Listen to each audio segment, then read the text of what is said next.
If you're automating business processes, this video is for you. I have studied Henry Ford's story in depth to uncover how the production line was born. In the end, I will share 5 key lessons to help you automate more effectively. Also, we are building an AI agent to make process mapping and automation design easier. Check out findjidoka.com and join the waitlist. Let's dive in.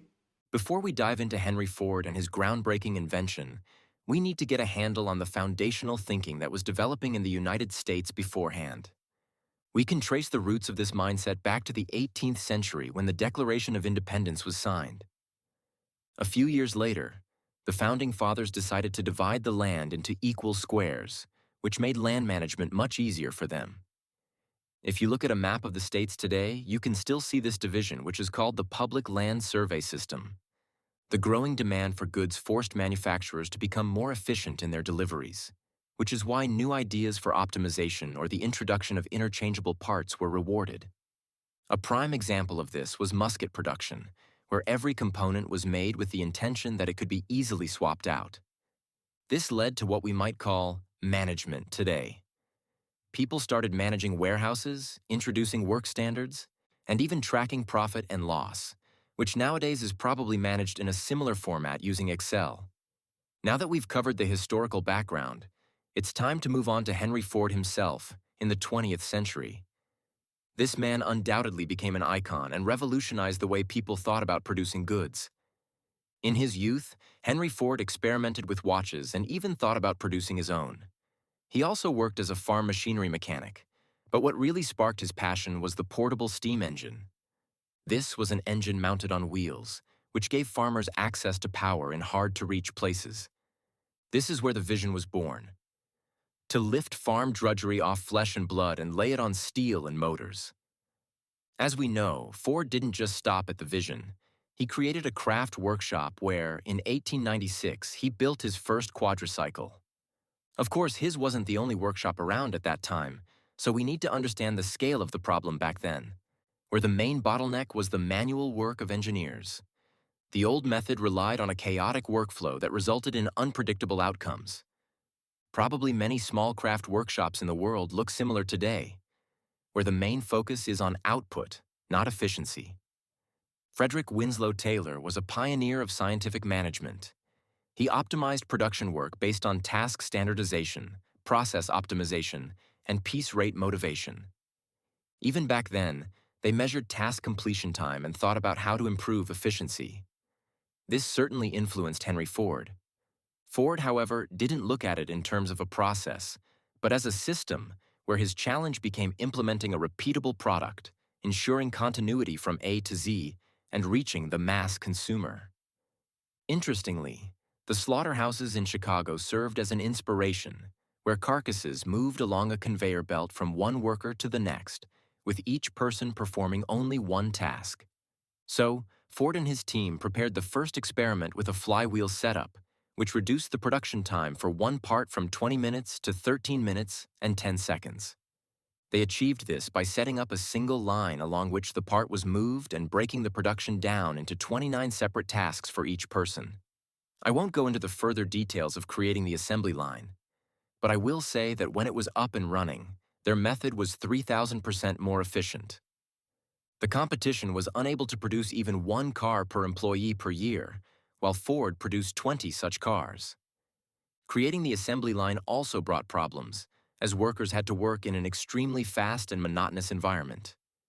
Henry Ford found a solution for this too, partly by raising wages for workers to a staggering $5 a day. By the way, it later turned out that thanks to these high wages, the workers also became owners of the Model T. Looking at this history, we can find several lessons that can inspire us when implementing business process automation today. Of course, today's environment of AI agents, no-code tools, and other automation technologies looks different, but the underlying principles are similar. The first lesson we can take from Ford's story is to look at the business systemically, analyzing and striving for continuity across the entire organizational workflow.